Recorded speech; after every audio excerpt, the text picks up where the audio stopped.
Hi, I'm Rocco Stano, and welcome to StoryMakers. Today, our guest is Heather Lean, the author of Grandma Angel and Love Grows Here. Welcome to StoryMakers, Heather. Hi, Rocco. Thank you so much for having me. I'm so delighted to be here. I have Angel Grandma right here. And can you tell us a little bit about the story? So I had written the story Angel Grandma after losing my mother and mother-in-law, and for my children to always remember their grandmas and to know that they're always with them. The story is about, never-ending love and how they're always guiding them, and they're always, with them, and their love never ends. People come in and out of our lives for many different reasons. And, they may move away, they may be out of touch, but they are with us for many, many reasons. And we carry that with us. And your book shows that. And how does your book show how a person is with you? So when you are learning to play an instrument or learning something new, or playing or running, your angel grandma, someone who you may have lost or may have moved away, they're still with you. So it shows, the book shows all those experiences you may have, and how your angel is there with you, and his love is surrounding you. Long ago, people would take clips of a person's hair and they would carry that with them. They would maybe put it in their wallet or something so they can always remember that person. Now, do you or your children have anything like that? Yes, actually, it's so funny you should mention that, Rocco. I'm actually wearing my mom's heart pendant. So this I wear with me when I'm sad or when I'm nervous or just want, something special to feel connected to her. Before we had cell phones, it wasn't so easy to have photographs. And so people would have a photograph of someone they loved on display in their home. But now with a cell phone, you can put your angel, whoever your angel is, as your screensaver. And that's a way you can carry that person around with you. Can you help us think of other ways to remember our angels? Yeah, there's some wonderful ways to remember your angel. You can draw pictures. There's an activity that I'm sharing with you guys. You can draw a picture of your angel and tell us about your angel. You can make a little memory box, and that would be, wonderful to put little things that remind you of your angel in that box, so you always have that, and you can always go to that and remember your angel. And you can, you can look at pictures together, and you can read books, and just wonderful things to remind you of your angel. Those are great ideas that will help us remember people we love. So when someone leaves your life for whatever reason, you have so many different feelings. You may be sad, you may be angry, you may be confused. How does a person handle that? Yeah, it's a great question, Rocco. When you're feeling sad and when you're feeling angry, all these emotions, they're valid emotions, and it's in noticing them and being aware of them.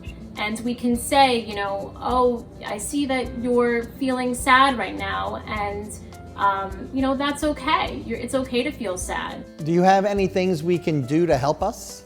Well, when I'm feeling sad, I definitely do things that make me happy. So, if you feel like you want to cry, that's okay too. But so for me, I like to put on Justin Timberlake's "Can't Stop the Feeling," and just hearing something that you like, a song that you like, or maybe that's uplifting, or something that you love, a stuffed animal that makes you happy or feels, comfort. For me, I have my mom's little heart necklace, and when you're feeling sad, that helps. If you're feeling a different emotion, sometimes it's good to shake it out and get out that energy. So different things depending on different emotions. Or it could be watching shows on Kid-Lit TV. You have such beautiful illustrations in your book. So I'm going to ask you a tough question. Do you have a favorite illustration? My favorite is the little boy with the fireflies at night.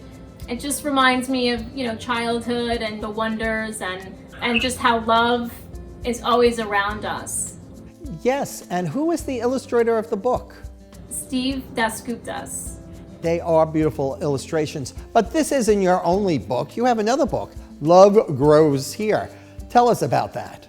Yeah, so that examines all the emotions that we feel as children and as people, and it looks at it in animals, and it displays all these other emotions. Does a llama judge, and is a lion afraid of his roar? All these emotions in animals. And it's interesting, some of these animals do feel some of these emotions. I have chickens that sometimes they have it out, but then they move on, they move through it. These emotions are all valid in people. So when you say they have it out, do you mean the chickens have a fight? Sometimes they have a little pecking, issue going on, and then they move through it. So you have chickens? Yeah, we have 4 chickens and 4 cats. So they don't necessarily get along. They're separate, but the chickens all love each other. So do you have to take the chickens out for a walk? They free roam on our property. I see. Free roam means they have the run of the place. Yes, they do. Yes.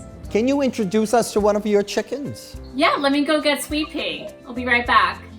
Well, there she is. Who do we have here? This is Sweet Pea. Say hi, Sweet Pea. Say hi. She doesn't talk very much. So can you tell us maybe a little known fact about Sweet Pea or chickens? Well, they actually like to roll around in the dirt. I guess it's like a little dust bath, so they enjoy that. And they eat lots of bugs, so that's great. They eat all types of bugs, right? And these chickens lay an egg a day. So when they roll around in the dust, do you have to give your chickens a bath? They actually don't like baths that much. My daughter, she gave them a little water bath, and they tolerated it, but they didn't love it. It's like giving some puppies or cats baths. Many of them don't like it either. So Sweet Pea makes you feel better. How does Sweet Pea make you feel better? She's actually very sweet, and she loves to be pet and held. And as you can see, she's loving it right now. So it calms you down. If you have a favorite cat or dog or, favorite pet, they bring you such joy and love. And sometimes if you focus on that, it helps you, if you're feeling sad, to move through that. With all this chat about losing people, and it's making me feel very afraid. That's a valid emotion, Rocco, and I hear that you are scared and a little afraid, and that's okay. I think when I'm feeling scared and afraid, what I like to do is, just take a few deep breaths and really focus on your breathing, right? Again, go to an animal or a stuffed animal that brings you comfort. That's a great idea. I just happen to have a kitty with me. It's not a real one, but it is one that I can hold and I can pet. And you know what? I'm feeling better already. I'm so happy to hear that, Rocco. I want our viewers to let us know who your angel is. And you can tell us who that angel is in our comments section.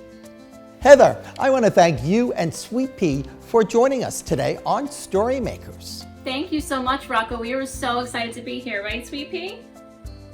Right? What do you have to say about that? She says she's so happy to be here, and thank you so much for having us.